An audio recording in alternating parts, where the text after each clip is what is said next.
দুনিয়ার জমিনে মানুষদেরকে সফল হওয়া বলা হয় যে তোমরা সফল হও, তোমরা নিজের পায়ে দাঁড়াও।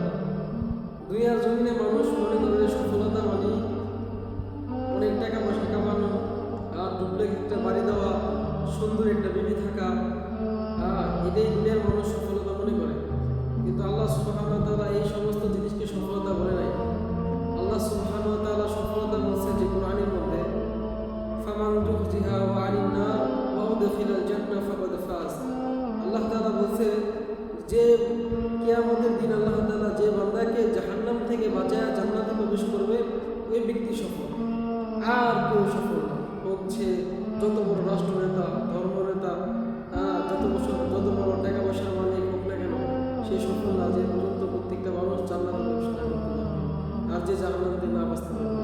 এই জন্য আমরা সবাই সফলতার দিকে আমরা ছুটি, আমরা আখিরাতের দিকে ছুটি। আমরা দুনিয়াবি এই সব